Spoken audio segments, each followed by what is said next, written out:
Вітаю вас, друзі! Учора росіяни, як ви знаєте, здійснили масовану повітряну атаку проти нашої країни, атакували в тому числі і об'єкти енергетичної інфраструктури, дуже раділи із цього. Точными попаданиями полностью разрушена крупная подстанция, поражен ключовой об'єкт енергосистеми. Ну і що було далі, ви напевно здогадуєтеся. За старою доброю традицією, яка тягнеться іще із 2022 року, вигрібав у відповідь Белгород. Белгород, удачи. Недобрый вечер, к сожалению, для Белгородского района. Сейчас пока не понимаем, для какого еще количества населенных пунктов. Есть повреждения энергетики. Проблеми із енергетикою у росіян цієї ночі були також і на тимчасово окупованих територіях України, наприклад, у Криму. Что это происходит? Суета. Хочется дежухи. Ну і на цьому не все, тому що Сили безпеки та оборони України здійснили масовану комбіновану атаку проти так званої Російської Федерації, застосовуючи і ракети, і безпілотники по різних об'єктах. Відомо, що у Дзержинську Нижньогородської області було уражено завод імені Свердлова, який є одним із ключових виробників вибухових речовин і боєприпасів для російської армії, а ще у якості приємного бонуса аеропорт Сочі призупиняв свою роботу і було запроваджено план «Ковьор». Але ми із вами сьогодні будемо говорити більше про атаки саме на енергетичні об'єкти. Та спершу про найважливіше. Гурня триває, не забувайте, донатимо на сервіс. Ми із вами учора зібрали кошти на нові перехоплювачі шахедів, закупили 60 одиниць, і це дуже вагомий внесок у нашу протиповітряну оборону. Я дякую вам за вашу активну участь у зборі, але нам потрібно зібрати іще кошти, тож реквізити, як завжди, є в описі до цього відео. Обов'язково долучайтеся.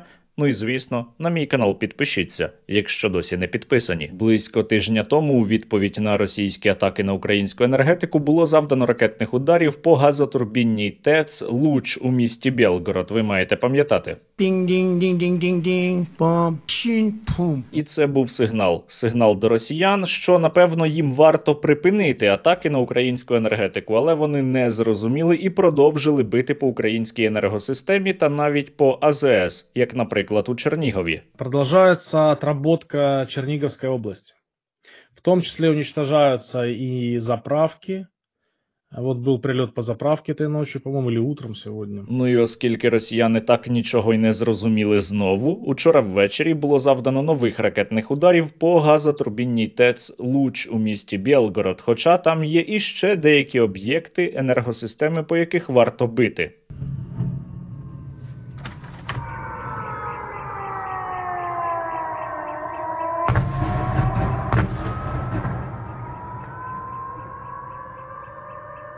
Та навіть попри те, що у Белгороді є іще одна ТЕЦ під назвою Белгородська, є іще розподільчі підстанції, через які йде електрика до Белгорода і з інших регіонів так званої Росії, все одно сталися масштабні відключення. Ого, опять свет вырубили. Я, звісно, не впевнений, але щось мені підказує, що росіяни і цього разу нічого не зрозуміють і будуть запитувати, за що бомбили Белгород. Нужно попробовать осмыслить, что происходит, почему такая эскалация. Можливо, для того, щоб вони краще зрозуміли, що відбувається і які є причинно-наслідкові зв'язки Сили оборони України, хоча даруйте, невідомі добрі люди цієї ночі атакували іще одну російську ТЕЦ. Новина ця має дуже сподобатися мешканцям Чернігівщини, тому що за 50 кілометрів від Чернігівщини є місто Клінці, там є ТЕЦ, і от туди і прилетіло. Ймовірно, це був ракетний удар.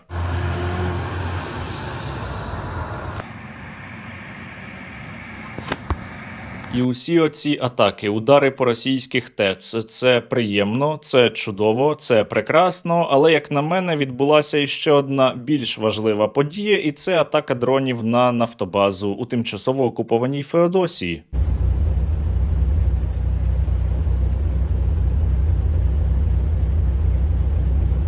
Виявилося, що ця нафтобаза була нікому не потрібна, вона не працювала, вона вже давно не експлуатується, так що добре, що її знищили, так навіть краще. Возникло возгорание в Крымской Феодосии, но, как пишут, попали по нефтебазе, которую уже давно вывели из эксплуатации. Ну, давно-недавно, но вывели. В общем, там... І це іще не усі плюси від того, що на нафтобазі почалася велика пожежа, тому що заодно іще люди змогли погрітися. Вон, просто по всей округе зарево. Зато тут тепло стало резко. У тимчасово окупованому Криму все ще дуже погана ситуація із паливом, хоча в нашому випадку правильніше було би казати дуже хороша ситуація. Это что вообще такое? Мне сейчас для того, чтобы заправиться, мне надо где-то раздобыть бухгалтерию с какими-то талонами. Сегодня ночью у меня опять слили бенз. Понад половина заправок у тимчасово окупованому Криму не працюють. Паливо доставляти туди через Кримський міст дуже складно. Логістика непроста. Навіть коли бензин і завозять, то він отакий. Вот такой вот бензин попался на заправке. Бензонасос сдох, фильтра все забиты. Это уже отфильтрованный, он чистенький. Я думаю, після того, як почала горіти нафтобаза у Феодосії, ситуація із бензином на півострові стане іще кращою. Але я особисто вважаю, що атаки на російську паливну інфраструктуру навіть важливіші за своїми наслідками, аніж удари по російських ТЕЦ, і зараз поясню чому. На мешканців Білгорода або Клинців росіянам в принципі плювати. Далеко не усі росіяни взагалі знають, де ці населені пункти розташовані і що вони формально у складі так званої Росії. Белгород же это Украина. Удари по ТЕЦ відчують на собі 100, 200, 500 тисяч росіян або навіть 1 мільйон, але це не буде так критично, як те, що росіяни будуть відчувати у разі, якщо ми продовжимо атаки на російські нафтопереробні заводи, тому що тоді криза пошириться по усій так званій Росії, а не лише у прикордонних регіонах. Це, звісно, не означає, що ми не повинні атакувати російські ТЕЦ. Ми маємо знищувати усю російську інфраструктуру, до якої тільки можемо дотягнутися, але разом із тим не варто мати завищені очікування, тому що, щоб ефективно вибивати об'єкти російської електрогенерації, треба завдавати ракетних ударів, а наші ракетні можливості дещо обмежені. І щоб виносити, наприклад, ТЕЦ неподалік від Рязані, безпілотників недостатньо. Росіяни почнуть розуміти, що не варто атакувати українську енергетику тоді, коли їхня бензинова криза іще більше посилиться. Бо поки що вони усе ще налаштовані бити й далі по нашій енергетиці. І розповідають байки, що вони нам не знищили електроенергетику, б'ючи по ній із 22-го року, тільки тому, що вони не хотіли. Ми до сих пор не виключили Україні світ тільки по одній причині. Потому что мы не хотим этого делать. Росіяни неадекватні. Вони розуміють лише одну мову, і це мова сили. І поки ми їм не покладемо паливну інфраструктуру остаточно, вони будуть і далі атакувати нашу енергетику і розповідати про 2 мільярди знищених українців. Вот дали им томагавки, дали они им эти 140 миллиардов евро. Вопрос. Они могут оживить уже приближающиеся к 2-миллиардной цифре украинцев, которые уже погибли? Нет. Они могут настругать новых их? Нет. Ну і для того, щоб до цих неадекватів швидше дійшла розумна думка про необхідність завершення російсько-української війни, нам потрібна допомога наших європейських партнерів, але передусім американських. Нам потрібні далекобійні засоби. І найближчим часом ми з вами побачимо, чи Трамп дійсно налаштований рішуче, чи він паперовий тигр. Ти паперовий тигр? Масовані ракетні атаки у глиб так званої Російської Федерації можуть серйозно вплинути на суспільно-політичну ситуацію всередині цього недоутворення. Росіянам, в принципі, усе менше подобається війна. Да-да-да, был вчера на кладбище, поминал родителей, и там очень много свежих могил погибших СВО. Вопрос.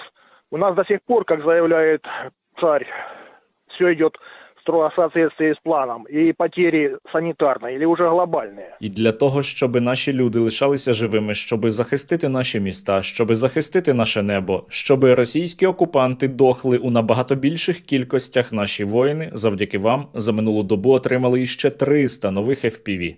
Ми, воїни 28-ї бригади 3-го батальйону, щиро дякуємо спільноті Сергія Стерненка і Сергію за надані 30 нічних пташок, які будуть нищити русню на Костянтинівському напрямку. Бурня триває. Не забувайте, донатами на Слава Україні! Героям слава! Омега Захід, Рідікс Груп, дякую Сергію Стерненку та його спільноті за надані дрони в кількості 50 штук на Покровський напрямок. Омега Захід, Рідікс Груп, дякую Сергію Стерненку та його спільноті за чергову партію з 10 оптоволоконних дронів на Покровський напрямок. Підрозділ БАР 28-ї бригади хочемо подякувати спільноті Стерненка за надані 57-дюймових дронів, які в подальшому будуть нищити ворога. Слава Україні! Героям слава! Особовий склад 10-ї окремої гірсько-штурмової бригади щиро дякую спільноті Сергія Стерненка за передачу шахедорізів. Ці апарати відіграють ключову роль. Вони забезпечують повітряний моніторинг, дають змогу виявляти противника першими, підвищують точність планування та прискорюють прийняття рішень у критичних умовах. Ваша підтримка – це не лише допомога бойовим підрозділам, а й міцне партнерство між тилом і фронтом. Вдячні за єдність і довіру. Разом захищаємо Україну, разом здобудемо перемогу. Слава Україні! Героям слава, друзі! Ми маємо робити усе, щоб росіяни відчували війну, щоб вона перестала бути для них комфортною, щоб війна постукалася у кожну їхню домівку. У тому числі задля цього продовжуйте й далі допомагати силам безпеки та оборони України.